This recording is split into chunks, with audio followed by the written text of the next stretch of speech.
This week, the HPT crowns the coveted Player of the Year from Michigan's best, the Soaring Eagle Casino Resort. After a great season of events from around the country, it all comes down to the year-end championship open. Almost 500 players, along with the champions from this HPT season, sat down to battle for life-changing money, HPT immortality, and possibly be named a champion among champions. Let's play some poker. This is the HPT. Sit right down, put on your poker face, you with the big dogs now. Better bring your best game, talk trash all you want. To me it's all the same, you won't leave with much when you come in second place.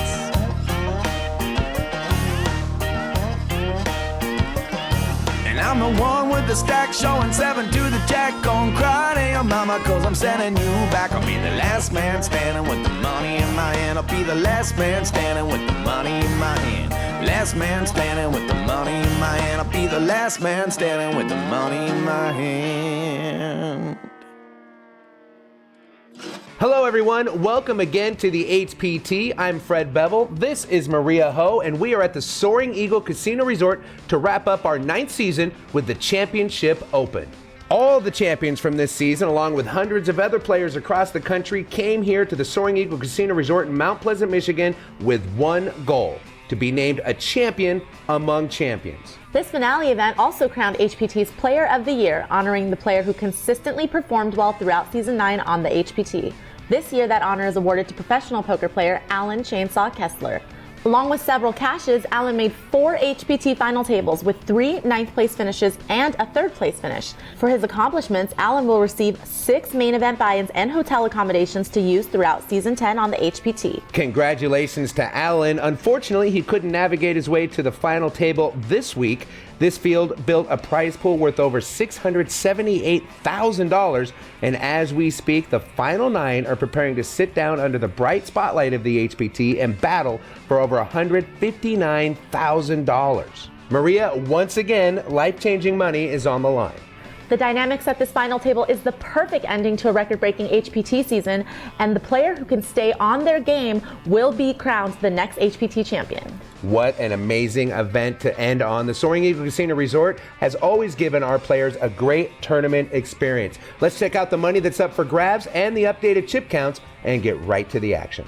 Lots of money to be won. First place is going to take home just under $160,000. Second place is going to take home almost $100,000. And even our 9th place finisher is going to take home just under $15,000 for their efforts today. Here is the starting chip count.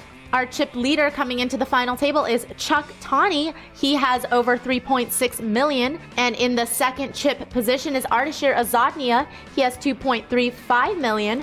And we've seen Ben Grice before at another HPT final table. He's third in chips with 1.89 million. And our short stacks are William Rogers and the lone female at this final table, Tanya Hawkins. The blinds will start at this final table at 25 and 50,000 with a 5K ante. Tanya Hawkins and the 5 seed under the gun will be first to act. She folds. Next to her was William Rogers. He folds. John also folds behind them. And now we're on Ben Grice. He's got ace-7 offsuit. Ben raises to 100K. Chuck folds. Ardashir looks down at King Queen. Ardashir lives right here in the great state of Michigan. He's a professor of chemistry, goes by the nickname Heisenberg. Ooh, that's a little bit of a Breaking Bad reference. Yeah, I was totally kidding. He doesn't even know what Heisenberg is, I hope. Ron is going to make the call with ace-3 suited. Now we're on to Depreche in the big blind.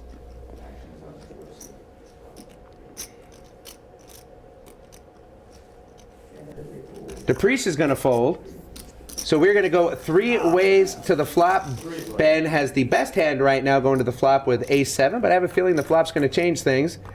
Flop is 10-7-2, all hearts, and actually Ben has middle pair here, but he doesn't have a heart in his hand. Neither does his opponents, though, as we can see. Ben is a medical software trainer and a poker player. Lives in Indianapolis, Indiana. Really nice guy. We've seen him at Belterra earlier this season. Plans on using his prize money for some home improvements and some travel. And Ben is going to scoop this pot by simply betting at it. It's always nice when they make it easy. So the first hand of this final table goes to the young Ben Grice, with just under $160,000 going to the last player standing at this final table. Action in this hand, we'll start with William Rogers. He's going to fold. Now we're back over to John Dakus. Looks down at ace king offsuit, big hand. And John is just going to limp in with big slick. Now we're back to Ben.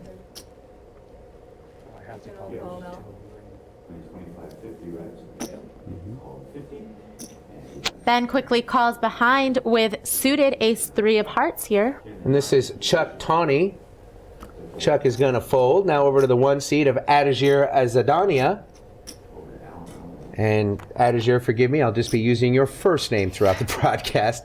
He is a chemistry professor. Now over to the two seed of Ron Bell.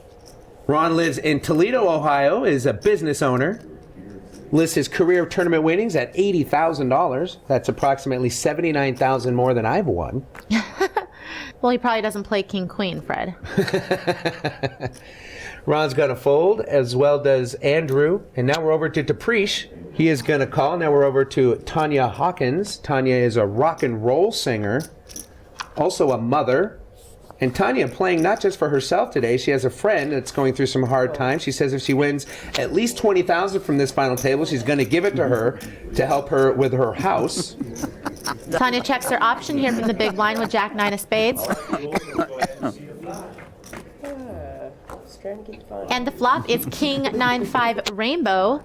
Little bit of something for a few of these people. Depreche has top pair with a jack kicker, but John has top pair with the ace kicker. Tanya has middle pair, and Ben's just pretty much missed. But he's wearing a lovely shirt at this final table.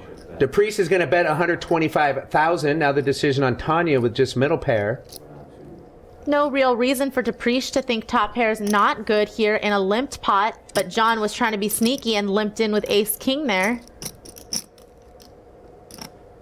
With this much traffic in the hand, I think Tanya should just get out of the way with middle pair, and she does. Now we're over to John, who's got the best hand right now with ace-king. I think John could conceivably just call here. There aren't really any draws on the flop. He might be able to get more value from his hand if he doesn't raise right away. John lives in Battle Creek, Michigan, is in shipping and receiving. Has about $40,000 in tournament cashes, playing in his first HPT event. John does decide to raise and makes it $325,000 total to go. And I don't really see Depreche folding because, like I said, John's hand is a little bit under-repped and disguised from his limping in pre-flop. But I guess Depreche knows when to make a good laydown. Good for him. Depreche lists himself as a professional poker player, and after making that kind of a laydown, I'm going to go ahead and believe him. More poker from our Season 9 Championship Open here at the Soaring Eagle Casino Resort when we come back. Welcome back to the HPT from one of my favorite stops all year here in Mount Pleasant, Michigan at the Soaring Eagle Casino and Resort. Let's head back inside to final table action, and we'll send things over to Freddie and Maria. After the first few hands, Chuck Tawney still maintains his chip lead. Not much movement for the other players. There's still a couple of short stacks waiting in the wings for the right opportunity. A lot of short stacks at this final table. You can see John Dakus is kind of on the bubble of being short stacked with just 28 big blinds. Tanya Hawkins, only 9 big blinds in her stack, is going to have to find a spot to double up here pretty quick. First to go in this hand will be Toledo, Ohio's favorite son, Ron Bell. He's a business owner. Plans on using his prize money to pay taxes and play in some other tournaments. That doesn't sound like much fun. It's like ones will buy tires. And action is folded around to John here with King 10 suited, and he's going to raise it to $125,000. Ben is going to get out of the way. Now it's Chuck's turn to decide if he wants to play. He's got a big hand, ace-queen suited. Chuck lives in Chesterfield, Michigan, as a welding inspector. Lists his total career winnings at $200,000. That's impressive.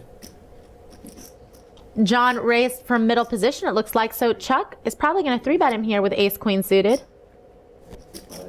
That's exactly what he does. He makes it $275,000 to go.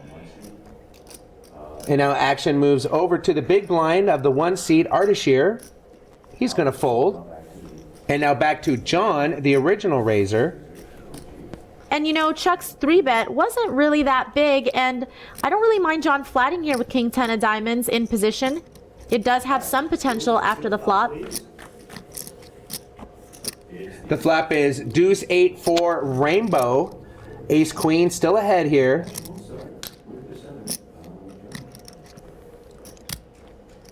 And Chuck is going to bet it. Makes it 375,000 to go. Action now back to John. And if John believes that Chuck just has 2 overs here, he might float him on this flop. But he is just going to give it up, and Chuck's going to win with ace queen high. A lot of the time, all you need to do is bet. Moving on to the next hand, still at 25 and 50,000 with a 5K ante. Looks like Andrew Beardsley will be first to act in this hand. I always wonder what players are listening to when they have the earbuds in their ear. He's going to lay it down. Over to Depresh Scats, also known as the coolest dude at the poker table. Depresh has ace 4 suited and 15 big blinds. I don't think that it's quite good enough to do anything with at this point, and he does fold. Tanya looks down at pocket 8s, and for her and her 9 big blinds, that's definitely the right hand to move all in with. Good spot for Tanya. Let's see if she gets some action and is able to double up here. William is going to fold. Over to John now. Over to Ben now. He's going to fold. Now we're on Chuck. Chuck's going to fold 7-6 suited. Ardashir has 7-8 suited. Ardashir goes by the nickname Owl. I'll be happy to call him Owl for the rest of this broadcast. Ardashir's a mouthful. And Ron looks down at Queen Jack suited, and that's a marginal spot. He could call, but he could fold. It just kind of depends on what he thinks Tanya's shoving range is, but I don't mind the fold at all. I tell you, the night before this final table, I myself and the rest of the HBT crew were sweating the final 10, which it seemed like it would take forever for that bubble to pop to get us to the final table. Tanya was the short stack there, and she grinded it out to get to this final table. And like I said, she's a woman playing on a mission at this final table. She's not just looking to pad her own bankroll. She's looking to help out a good friend of hers, maybe start a business. That's pretty awesome, and it's quite the accomplishment to have an HPT final table on your resume, so I'm sure that either way she's going to walk away winner. Both William and John fold. Now we're over to Ben. Ben's going to lay it down. Now over to the welding inspector, Chuck Tawney. He looks down at 10-3 offsuits. And I guess with the chip lead and an unopened pot, Chuck is going to raise to 105,000, putting some of the pressure on the other players. Now the chemistry professor, Owl, looks down at not a whole lot. He's going to fold. Over to Ron now. Pocket deuces.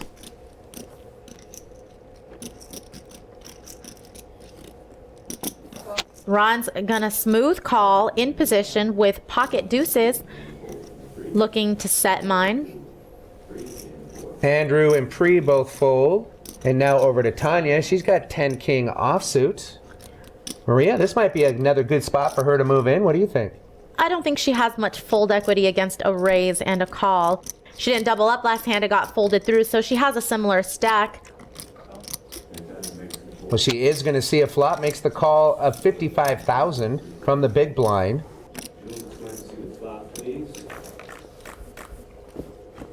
The flop is king 7-5, and that's a great flop for Tanya. She's paired her king. And she's going to check it over, perhaps hoping someone else is going to do the bidding for her. Chuck was the original raiser. And I think if she is going to check, then I'm hoping that she will check raise any bet that is made. Well, Chuck is going to do the bidding. He fires 205,000. That's be enough to get Ron's pocket deuces out of the way. Notice I said it should be enough to get Ron's pocket deuces out of the way. Looks like Ron is going to play this hand, though. I don't think that with Tanya to act behind, there's any reason why Ron should be calling here with deuces. I've seen crazier things happen, though.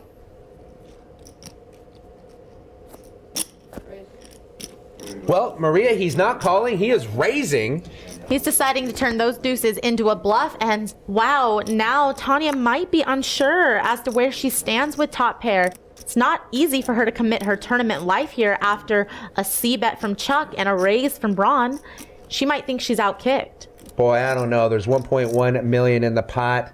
She called a raise pre-flop in hopes to hit her hand, and she's got what she's wanted. I say just commit them all right now with her short stack, but oh no, she's gonna fold the best hand. I can see why, given the action she folded, but, you know, obviously, unfortunately for her, she's missing out on a really good spot to double up. How much you start with? About $1.5 million? Started today, yeah. And it looks like Chuck might try to re-bluff the bluffer in Ron here, asking him how much he has behind. One of the perks to being the chip leader, you can use those chips to push people around, but you got to choose your spots carefully. This might be a good one for him to do it, but he is going to lay down to Ron's aggression, and look at that. A raise to $500,000 is going to scoop Ron over 1.1 million chip pot. Unfortunately for Tanya, she's not going to like it when she sees this on TV. Life-changing money and a championship awaits one of these players. Let's see how it shakes out when we come back. Welcome back to the HPT. It's our championship open here at the Soaring Eagle Casino Resort in Mount Pleasant, Michigan. These players are playing to win. Let's get right back to the table. Chuck Tawney still leading the way at this final table, but we can see there's a bit of a division between people who have chips and the people who don't have chips. We got 4 players with less than 20 big blinds and Tanya with only 6. Maybe a missed opportunity for Tanya right before we went to break. She had to fold the best hand to just a whirlwind of action around her. Let's see if she can find a better spot here. Blinds are moving up at this final table. They're now 30 and 60,000 with a 10,000 chip ante. And Tanya will be under the gun this hand. So it's down at 6-8 offsuits. Even with just 6 big blinds, that's not good enough for her. She's going to have to wait till she's in the big blind. Action folding around the table. Everyone taking a look and making a decision. Queen 10 is the holding for Chuck Tawney, our chip leader. I do like that as the chip leader, he is going to keep the aggression up, even though you saw that he did lose that hand with 10-3. He's not afraid to still get in there and raise. Al looks down at ace 10, and he's announced a 3-bet. 125,000 is the call. I think Al's picking up on the fact that Chuck might be raising a lot here, and Ardashir is going to re-raise to 300,000. And that's going to get rid of Ron and Andrew. Now over to Pre. Pre's going to fold as well. So now it's up to Chuck on whether or not he wants to call another 175,000 with Queen 10. I think Chuck's getting a lot more resistance at this final table than he thought he would. He might have to tighten up his opens. But I think he recognizes that the other players have noticed that he's very aggressive, and he just doesn't believe that Ardashir has a great hand here, and he's going to 4-bet. I think it's really great play by Chuck here.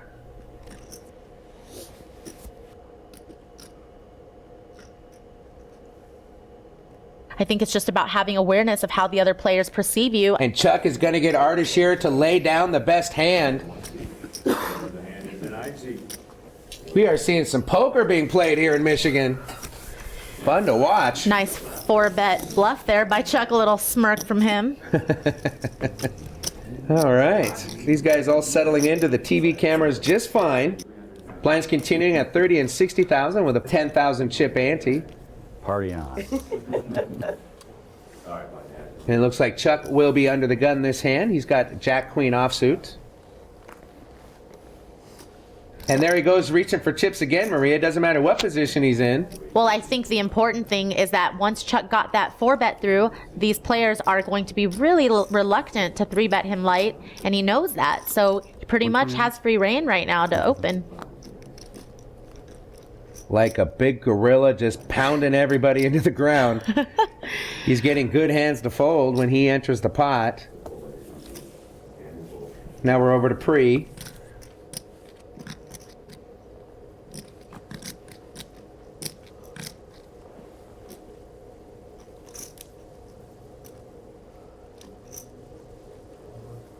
Pre looks down at 9s, and with 8 big blinds, he's gonna move it all in here. Why wouldn't he? Pocket 9s, let's go! Now action moves over to Tanya Hawkins. She can wake up with a hand here. She's in desperate need of a double up. It looks like she has a decision here, but she has to have a really good hand here to go all in after Chuck raised and Pre went all in. She's going to lay it down, as does everybody behind her. And I don't think that Pre has enough for Chuck to raise fold here, and he is going to make the call. So here we are. Chuck does make the call. He's got 2 overcards to Pre's pocket 9s. So pull a coin out of your pocket, give it a flip, and call heads or tails while it's in the air.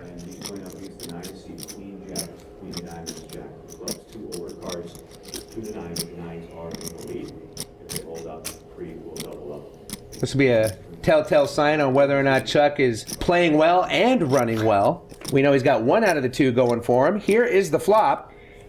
And the flop is a 5-8 Jack Rainbow.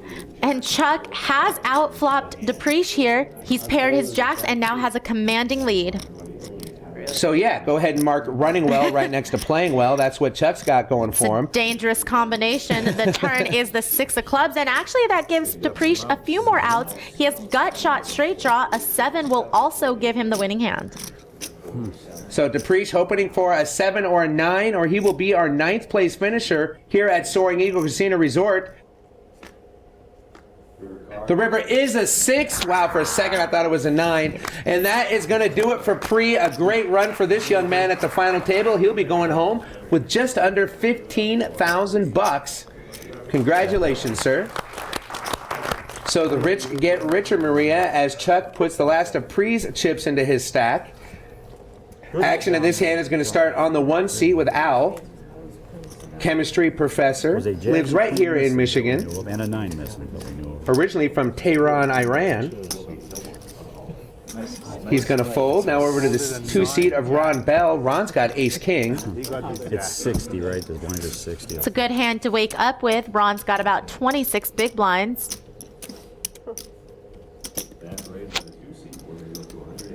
Andrew's going to get out of the way. Now we're over to Tanya. She has to fold, as does William. Now it's John Drakakis' turn. He's going to lay it down. Pocket 4s for Ben here. He's going to flat. And Chuck's going to fold. You know, interesting observation. I know we're only a few hands into this final table, but if Chuck can take the lead betting, it seems like he's always going to. When he sees action around him and he hasn't invested anything, he's going to keep it pretty tight to the vest. Yeah, and I think that that's a really good strategy to employ with the chip lead. You definitely want to use your chip lead to your advantage, but you don't want to leak chips unnecessarily. The flop is 10-9 ace with a couple of hearts, so Ron outflops Ben's pocket 4s here. Ben's going to check. And I believe Ben is going to just check fold here. He was calling from the small blind to probably set mine. This is a terrible flop for his hand. Ron is going to fire, and you're right, Maria. Ben is going to fold. No 4 on the flop. No more money going into the pot. No foe, no mo. It's one of my favorite stops here on the HPT here in Mount Pleasant, Michigan at the Soaring Eagle Casino and Resort. It's time to step aside for a quick commercial break, but when we come back, more exciting final table action. You're watching the HPT. Welcome back to the HPT. It's our championship open here at the Soaring Eagle Casino Resort. I'm Fred Bevel. She's Maria Ho. Let's check in with the updated chip counts. Chuck Tawney still holding strong, chipping up and having just under 5 million now. Tanya Hawkins is basically treading water at this point, only 3 big blinds. She's really got to pick up a hand and double up. Yeah, Tanya has what we call the auto call stack size. Any bet she makes is going to get action from multiple people. Blinds continuing at 30,000, 60,000 with the 10K ante. Action in this hand looks like it's going to be on Andrew. I'm going to guess he's listening to One Direction. No, he definitely does not look like a One Direction kind of guy. Tanya folds, as does William. We're on John now. He's going to have to lay it down. Ben looks down at his hand, decides not to play. Over to the chip leader and the aggressor at this table, Chuck Tawney. He looks down at 8-5 offsuit, but the way Chuck's been playing, it might as well be the Joker and the reorder card. He's going to raise it up to $125,000. And now over to Al in the 1 seat. He's got ace jack. And undeterred by the last time he 3-bet Chuck, he decides to do it again. But I think Al would do well to remember that if you want to 3-bet somebody who's willing to 4-bet you light, then you have to be willing to 5-bet shove with hands like ace jack. Let's see what ends up happening. Action's been folded around back to Chuck. It's $225,000 to call. Let's see if Chuck is gonna fire that 4-bet again. It did work last time. But this time he's just gonna call. And I like how Chuck is mixing it up, especially since he is in position and apparently feels like he could outplay Ardashir heads up post flop. So see what happens. The flop is 8, king, 8, rainbow. Great flop for Chuck. And with his image, Al might put him on a bluff here. Al is going to stage some chips and fire here. Makes it $350,000 to go. Al's going to put out a continuation bet here. He thinks he could possibly still have the best hand. And I think Chuck is just going to smooth call here and string him along, and that's what he does. And this is kind of the beauty of when your player can't put you on a hand. There's no way that Ardashir would think that Chuck is calling him with 8-5 here. And the turn is an 8 of clubs. Now Chuck has quads. Luckily for Al, he's going to slow down here and check. And if I were Chuck, I might be looking to check back here. You know that if you bet, you probably won't get called unless Ardashir has a king. And he does do just that. I think he's hoping to go for a value bet on the river. The river is a 10. Fortunately for Al, he has none of this, so he's going to go ahead and check.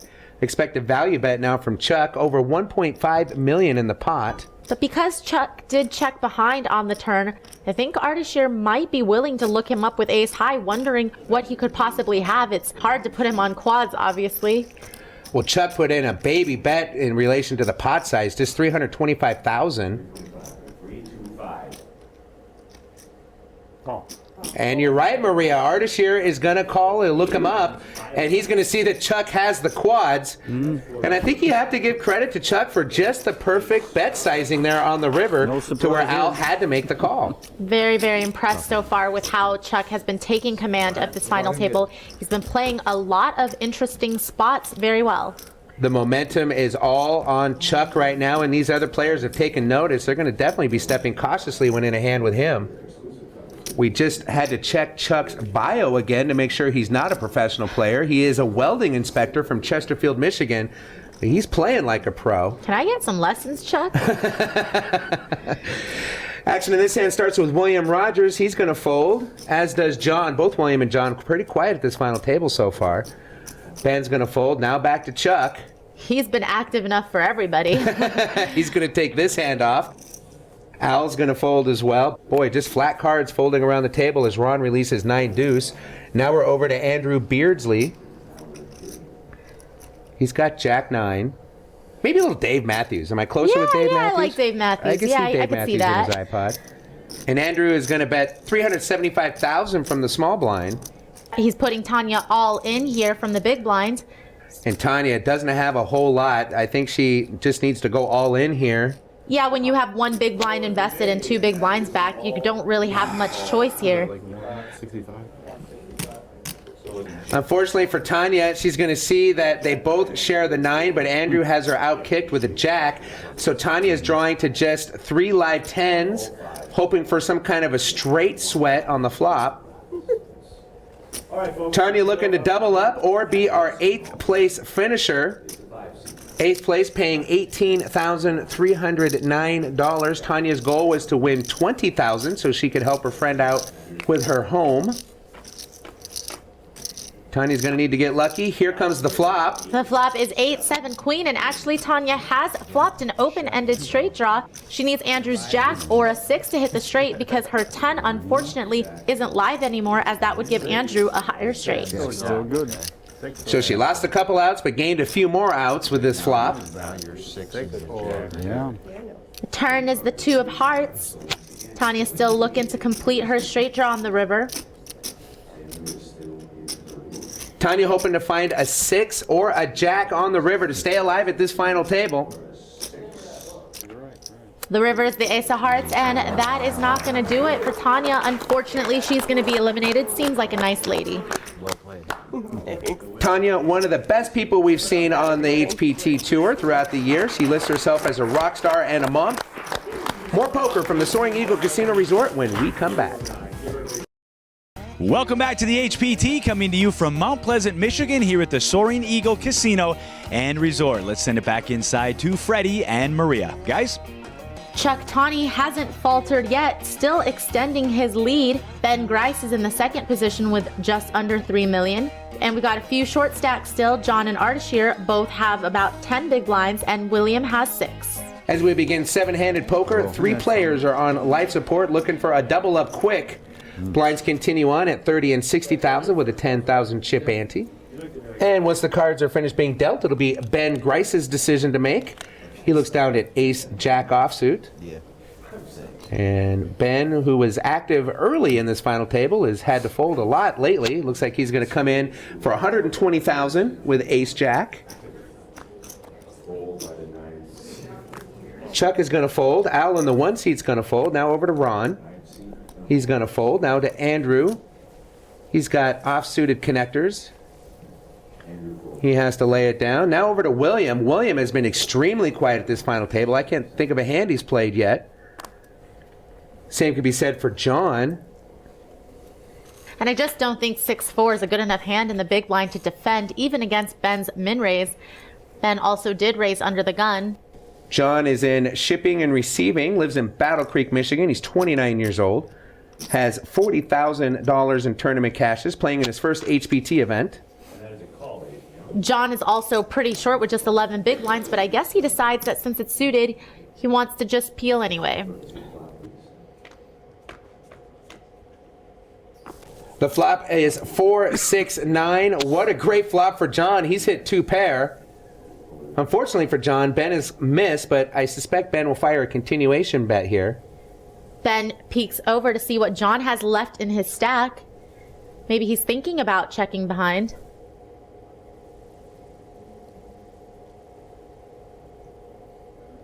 Nope, Ben decides to bet. Just puts 80,000 out. And I think if John wants to maximize the value of his 2 pair, he should just call here. I think if he check raises all in, Ben might fold.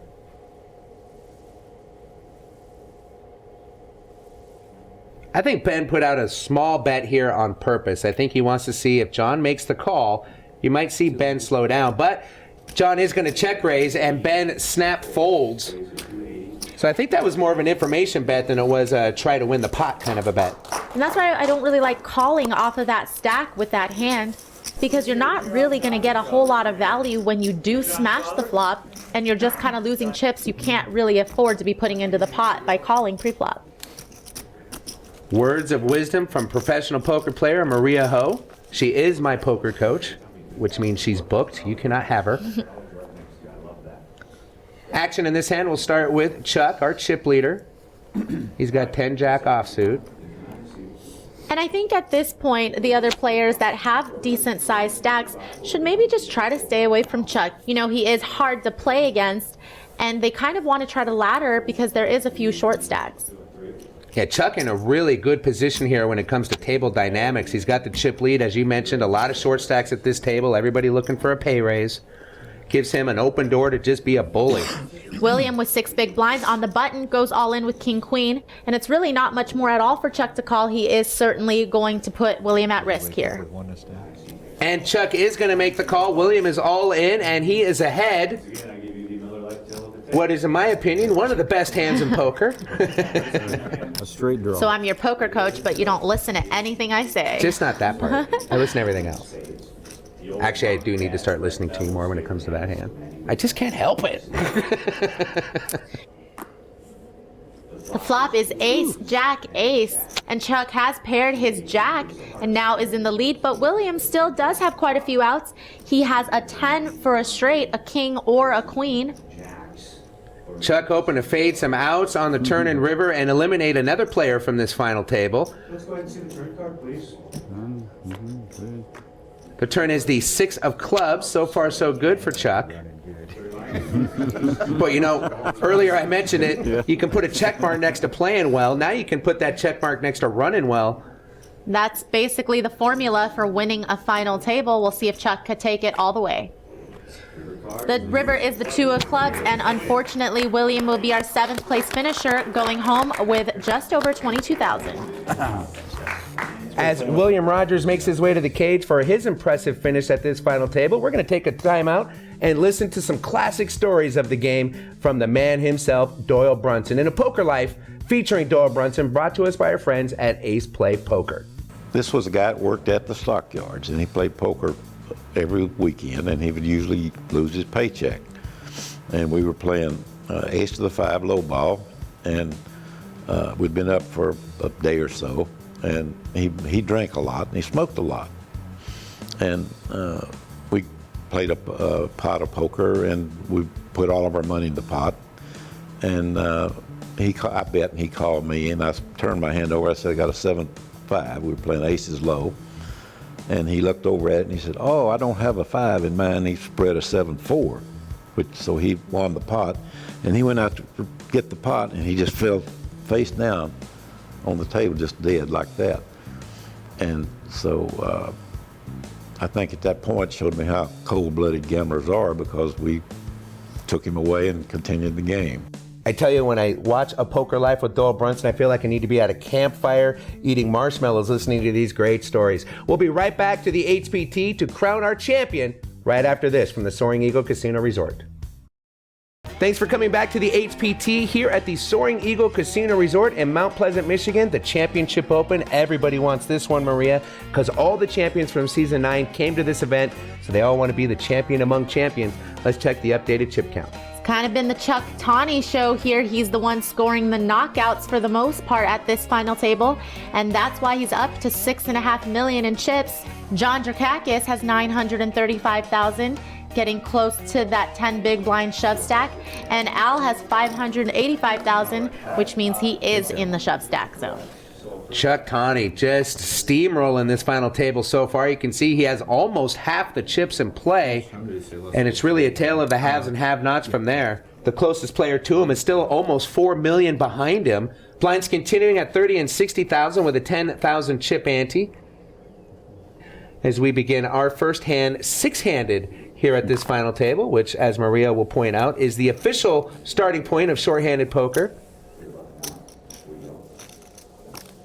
Pocket 6s on the button for John Dakus. John's been one of the quieter players at this final table, hasn't had a whole lot of cards to play with, plus the action around him has kept him quiet. And now Ben Grice, right next to him, peels back ace-queen suited. I don't really like this raise by John. I think he should just shove. He has 16 big blinds, and 6s is just too good to have to raise fold on the button ever. I want $1 million to start. And you don't want to accidentally let both players in the blinds in and play 3 ways. So I think I just would have liked to see an open shove. Ben in the tank on what to do with ace-queen. We know he wants to play it. Question is he going to flat the raise from John, or is he going to 3-bet? I think with Chuck having so many chips behind him, he's just going to re-raise. Chuck quickly folds.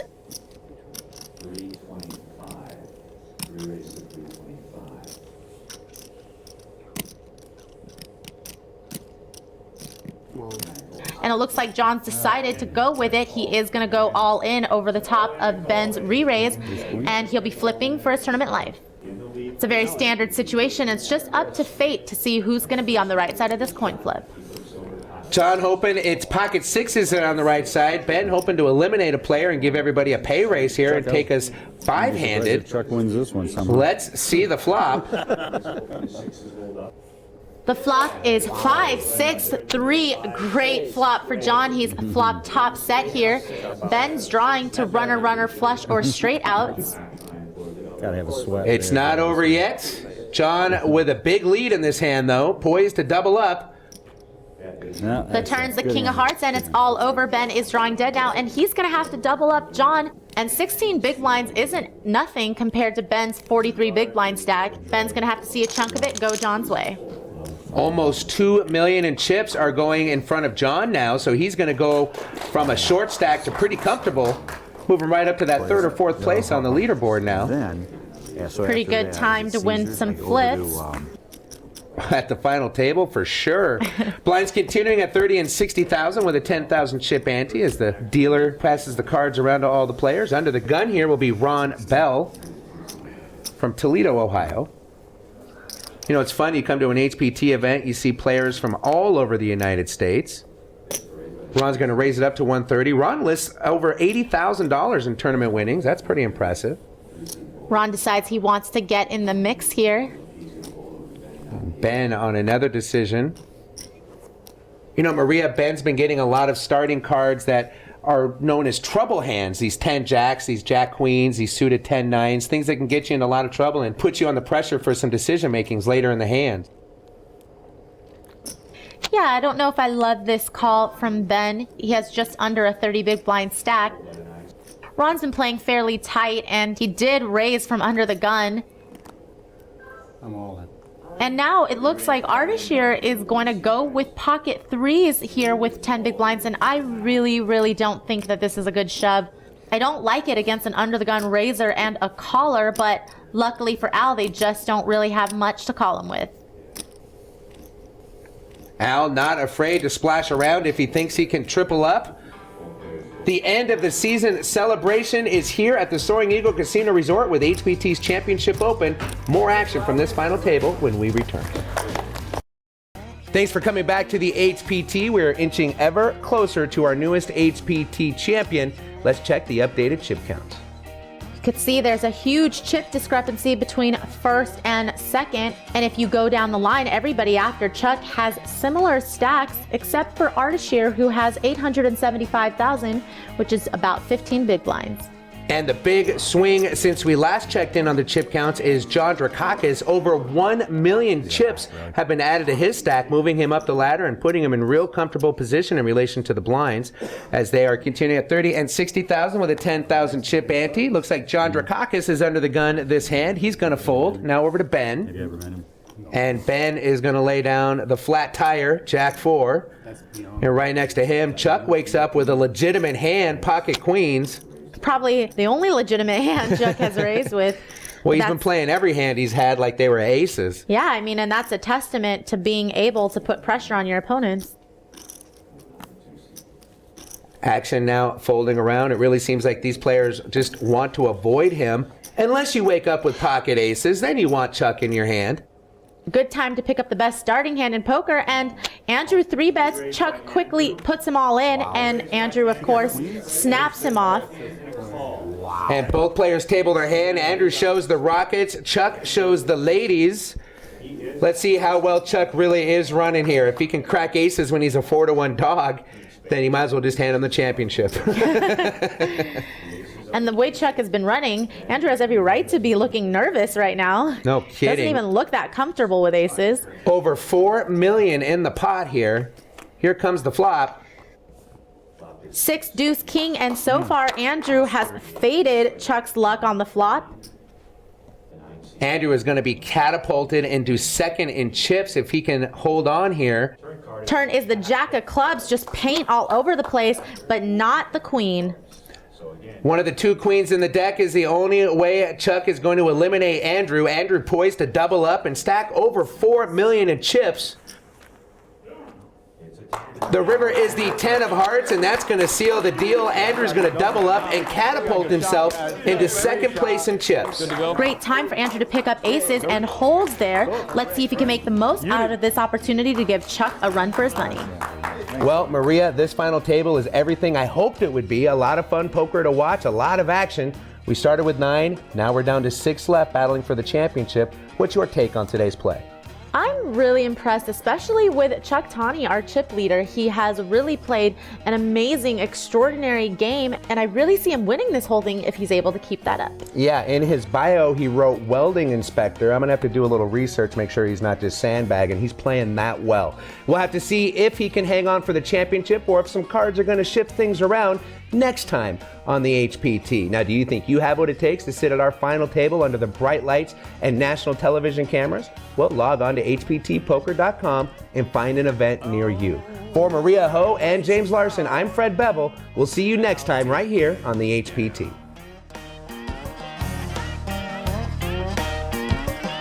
And I'm the one with the stack showing 7 to the jack. Gonna cry to your mama cause I'm sending you back. I'll be the last man standing with the money in my hand. I'll be the last man standing with the money in my hand. Last man standing with the money in my hand. I'll be the last man standing with the money in my hand.